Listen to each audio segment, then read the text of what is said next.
Hello my friends, it's Marilyn here. I have this vintage layouts for tutorial today. I'm going to use this photo about my eye, trip Virginia trip, and I was looking in the August limited edition kit the papers that match with the colors of my photo, and I select this paper from the Meadow collection that is featuring this month in the kit, the 49th and Market Meadow collections. And I got from this paper different pieces. Let me show you.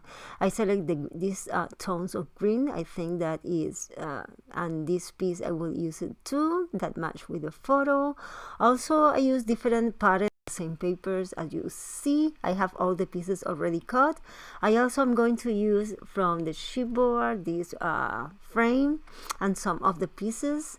Now let me prepare the paper because I'm going to use different mediums today. I'm going to use watercolors, distress ink, paints. So it's important to prepare the paper, to prime the paper, and I'm using the clear gesso by Rivera. Here I am placing, as you see, the different pieces that I cut has different designs, so I'm trying to play with them to make different layers behind my photo. And once I know the area that I want to place the photo in my paper, I just make little tiny pencil marks, because I'm going to add textures on the background, and I'm using this stencil that comes in the August limited edition kit. I know it's big leaves, but I will try to just add in small sections of texture. I am using the modeling paste by Stamperia here, and I'm going to apply in this corner a little of this paste, then in the opposite corner a little more, and I'm trying to use different design from the same stencil, as you see. And I decided to add a little tiny here in this corner. Once it is ready, I'm going to let it dry, and I'm going now to apply distress ink in all the pieces that I cut. Also distress oxide. Which one is your favorite? I think I like more the distress ink, but I am combining here both of them in all the edges of these pieces. I also am going to cut these images from this paper, so I did all this out of camera. Here is the impasto by Rivera. I am using the mint color, and I am mixed this acrylic paint with a little of water, and I'm going to give a coat of this paint over all the textures that I gave in the paper. As you see, I made a second mix of this, and I try to add more water this time to blend a little the borders on the paper. Now I am drying this well, and once it's dry, I'm going to show you all the pieces. Look how lovely and vintage they look now. I just distress with my scissor, and then I distress with the ink with vintage photo, and use my sewing machine, and look how lovely they look with all the sewing, all the stitches, and it looks nice. Okay, I shake the paper because I have a lot of scrap of paper from the distress that I gave to these pieces. And once it's clean, I will start to play with all these pieces to create the layers behind my photo. I'm also using here the chipboard, this frame, and I remove, and I am changing constantly all the pieces until I get what I like. Here I'm cut the chipboard frame to use it as corners, one in one side of the photo and in the opposite. And with the strip that I sew, I cut by half, and I'm putting one piece in each of the size of the chipboard frame, as you see here in the video.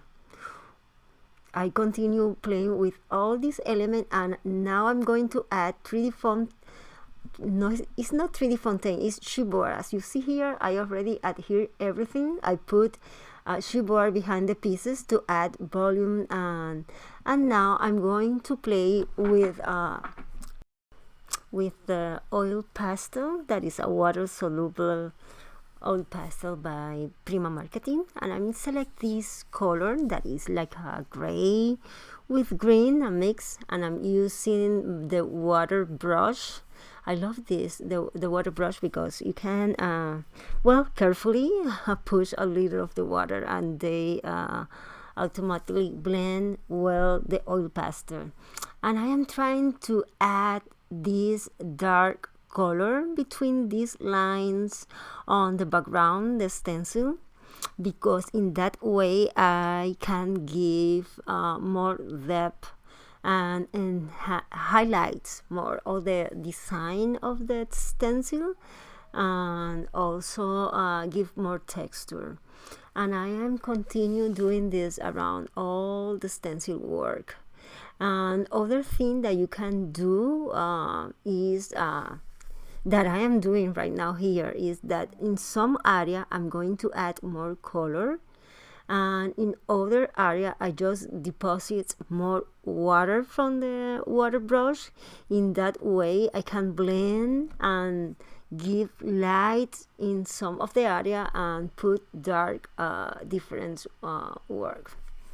And I continue doing this around all these textures here, as you see, until I get the result that I want. Here I am already at its dry this, and now it's time to adhere here to the background, the strips that I already saw. As you see, I went to the sewing machine and also put a stitch to grab this to the two corners, the shoeboards. And I use the hot glue and adhere because I want to put later the screw in this area. Here are the different elements, images that I cut from the paper, and I am inking the borders and fold the leaves by half. It gives a more natural look to these pieces. I also am going to add some 3D foam tapes on the back of some of the leaf to give more natural look and give dimension to some of the leaves, not to all. And adhere the rest. Here is this circular piece, the Nature Lover, is from the ephemera packaging that comes in the kit, that is from the same curator's Meadow collection. And I adhere here. I select two of the flowers. I select in the package the smaller flowers to use in this page.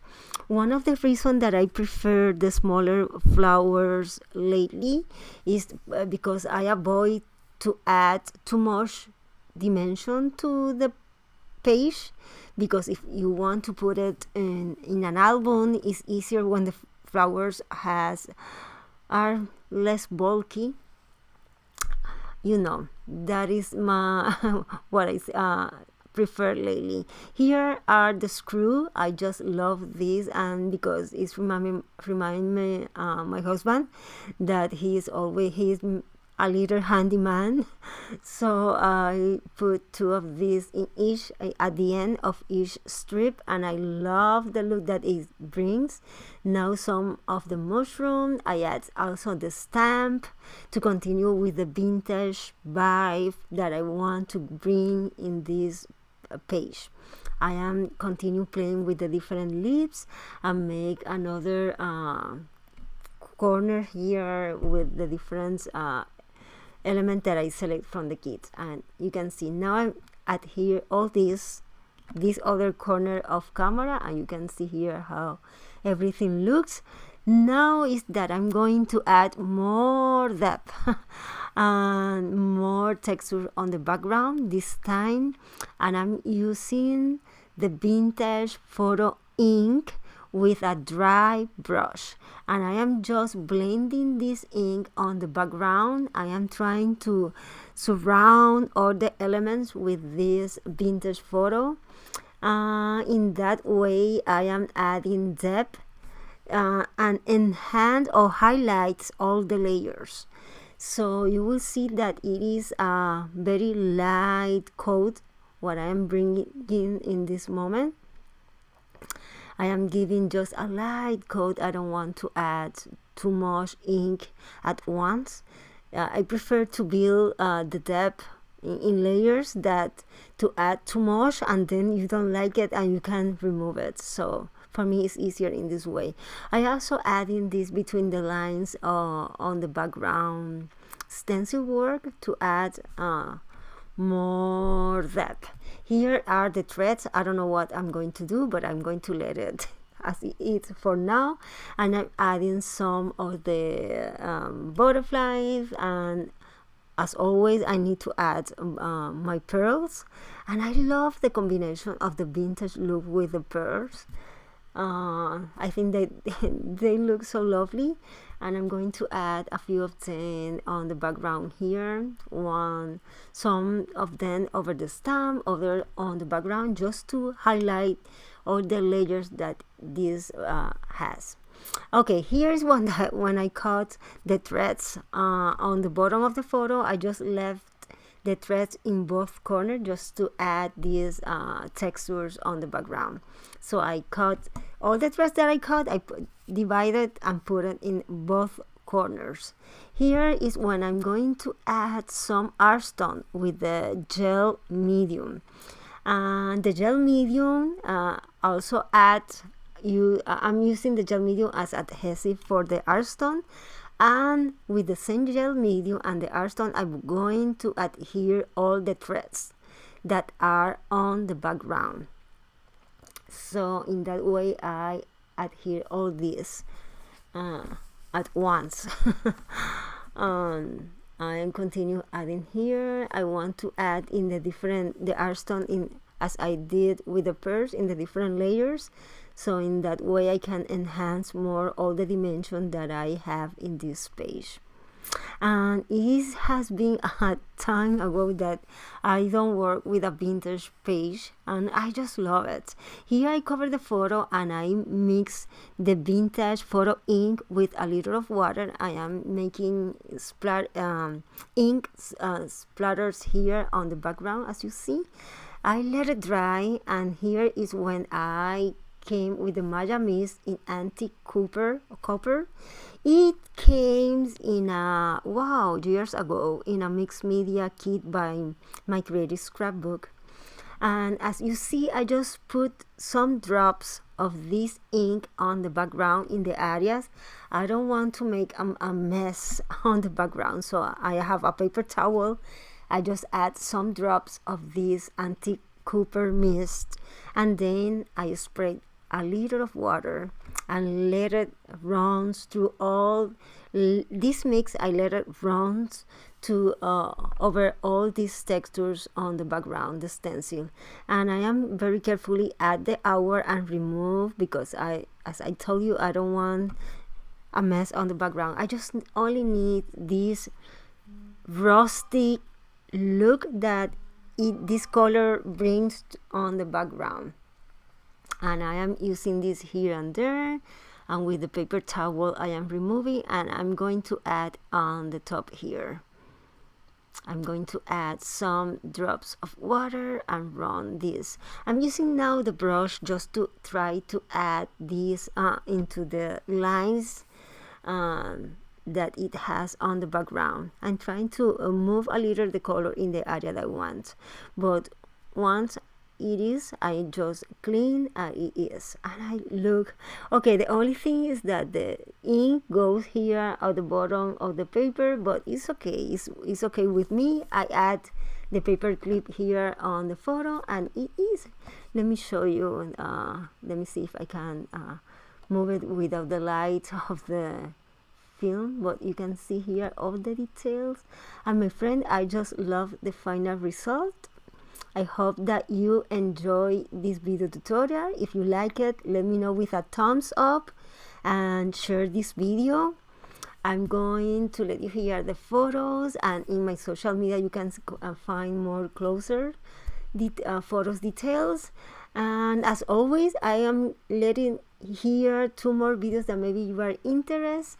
All the information about the kit is in the description box, and I see you soon with a new video tutorial. Nos vemos, bye bye.